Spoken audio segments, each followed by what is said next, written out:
Halo guys, welcome back to Korea Remit bersama orang Korea yang medok. Oke, buat Pol-Polo yang nonton video ini, aku mau tanya dulu. Pol-Polo udah nonton belum video yang kemarin? Yang anaknya membunuh ibu kandungnya sendiri hanya karena telur ceplok. Nah, buat yang udah nonton, Agen pasti ngerasa emosi, nggak paham, jengkel, marah, dan juga bener-bener nggak bisa gitu loh bayangkan. Kok bisa sih seorang anak putra usia segitu membunuh ibunya sendiri hanya karena telur ceplok? Ya toh. Tapi buat Pol-Polo yang kemarin bilang kasus telur ceplok itu bener-bener kejam, sabar dulu. Karena kejadian kali ini bener-bener ngawur banget dan jahat banget. Langsung kita mulai. Oke, cerita kali ini tokoh utamanya ini bernama Pak Kim, ya berusia 44 tahun.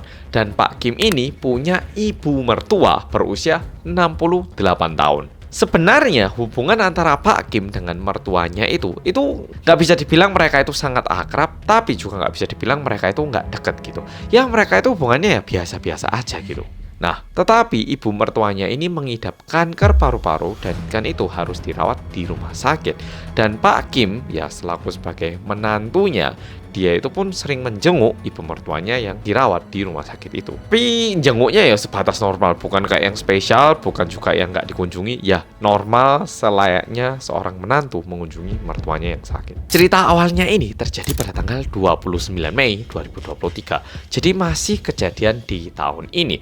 Lokasi kejadiannya ini di kota Seoul, daerah Nowon. Oke, untuk daerah Nowon ini agak dekat sama tempat tinggalku yang sebelumnya, daerah Dobonggu situ. Nowon ini cukup banyak keluarga yang tinggal di situ, sekolah-sekolah bagus juga lumayan, sehingga yang tua, keluarga, anak-anak muda banyak banget. Di situ sangat padat karena tergolong daerah yang masih murah harga rumahnya, tapi juga cukup banyak sekolah-sekolah yang bagus. Oke, kejadiannya ini di daerah Nowon. Dan pada hari itu seperti biasa, Pak Kim ini pergi mengunjungi mertuanya.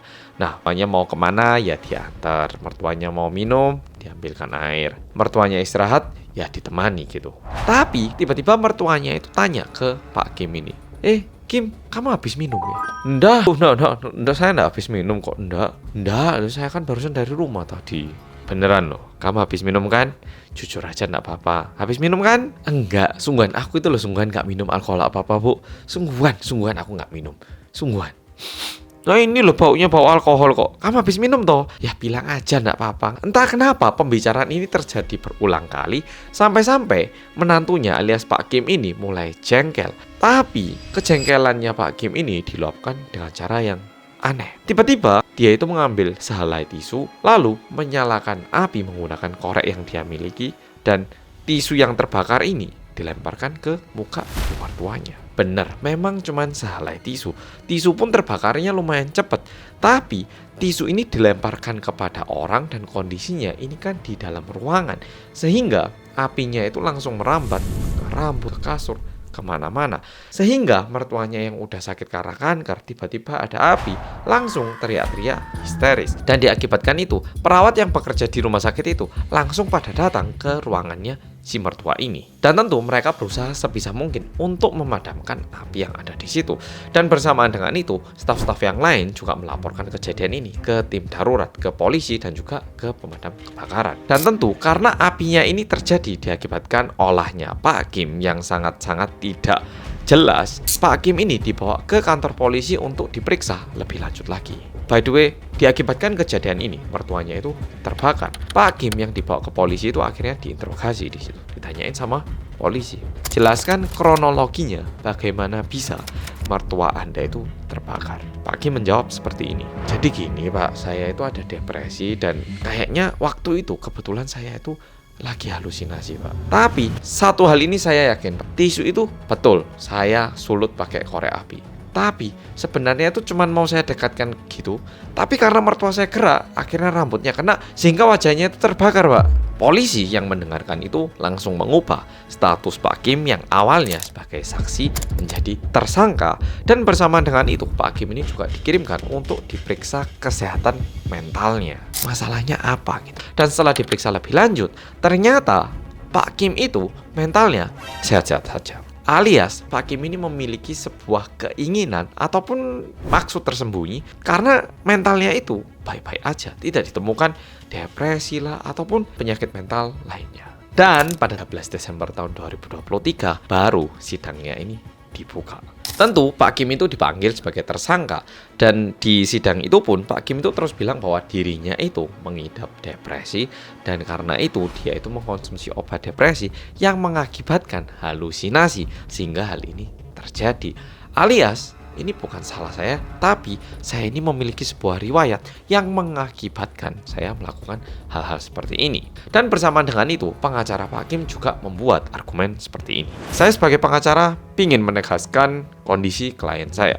Betul, klien saya ini sedang mengidap depresi dan mengonsumsi obat depresi untuk menyembuhkan kesehatannya. Namun diakibatkan obat ini, klien saya mengalami halusinasi yang mengakibatkan dirinya itu berpikir untuk melakukan ritual pengusiran setan yang menggunakan cara membakar ataupun membuat api, yaitu membakar tisu yang ada di ruangan itu. Jadi apa yang dilakukan Pak Kim pada hari itu bukanlah pembunuhan, melainkan merupakan sebuah ritual pengusiran roh jahat.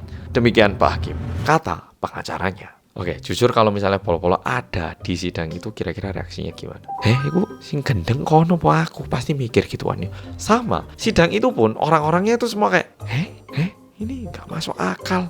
Demikian pula, hakim yang mendengarkan itu pun merasa bahwa apa yang disampaikan oleh pengacara ataupun pihak hakim ini tidak masuk akal. Ditambah lagi, hakim kan bisa melihat data-data faktualnya ya, toh dilihat loh. Ini loh orang nggak pernah kena depresi kok bilangnya depresi. Bohong. Toh ini bilang kayak gitu. Sehingga hakim melihatnya ya Pak Kim ini melakukan semua ini dalam kondisi sadar sepenuhnya dan mengakibatkan luka bakar tingkat 2 di bagian wajah, kulit kepala, leher, dan juga tangan kiri mertuanya. Dan di luar itu, hakim pun melihat apa yang disampaikan oleh Pak Kim dan juga pengacaranya ini kurang sama. Si Pak Kim ini bilangnya dia itu begitu karena efek samping dari obat. Sedangkan pengacaranya bilang ini ada halusinasi dan juga melakukan ritual. Sehingga kayak agak beda. Yang satu itu bilang ini karena depresi, tapi yang satu ini bilangnya karena melakukan ritual. Bisa dibilang intinya itu berbeda. Alias dua-duanya ini cuman alasan.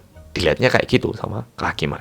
Namun, meskipun seperti itu, Pak Kim yang awalnya digugat dengan gugatan percobaan pembunuhan, gugatannya ini tidak diterima karena ya nggak sampai membunuh gitu, melainkan diubah menjadi gugatan niatan membakar bangunan. Jadi lebih ke arah merusak fasilitas umum. Dan kalau gugatannya ini diterima, maka Pak Kim akan dihukum dalam hukum pidana yang hukumannya itu lumayan berat, minimal penjara 5 tahun dan hingga penjara seumur hidup. Hakim melihat bahwa tindakan ini dilakukan sepenuhnya dalam kondisi sadar sehingga menurunkan hukuman 5 tahun. Tetapi pada akhirnya hukumannya ini diringankan menjadi 2 tahun 6 bulan alias 2,5 tahun. Jadi pada akhirnya Pak Kim ini divonis hukuman 2 tahun 6 bulan. Jujur, aku baca berita ini sangat nggak paham karena Korea ini kan kita sangat senioritas yo. Kok bisa-bisanya seseorang itu melakukan kejahatan bukan ke orang tuanya lagi, ke mertuanya, dan kondisinya, ya aku nggak paham, membunuh harusnya kan ya benar-benar di tempat yang gimana. Ini di tempat publik, kok berani-beraninya dia melakukan kayak gitu, yang mengakibatkan dirinya itu mendapatkan hukuman penjara 2,5 tahun. Untungnya mertuanya ini tidak meninggal meskipun mengalami luka bakar yang lumayan di beberapa bagian tubuhnya. Tapi dia masih untung gitu loh karena masih selamat. Aku nggak bisa bayangkan kalau misalnya seseorang itu meninggal karena kebakaran. Wah, itu menurutku salah satu pembunuhan yang paling menyakitkan. Oke, Polo-Polo, jadi video kali ini sampai di sini. Kalau ada berita-berita lagi yang kayak gini, bakal tak update di channel YouTubeku. Jadi buat yang suka, please subscribe channelku dan sampai jumpa di video berikutnya. Bye-bye. Wah, kayaknya aku bilang minta subscribe ini setelah sekian tahun kayaknya. Wah.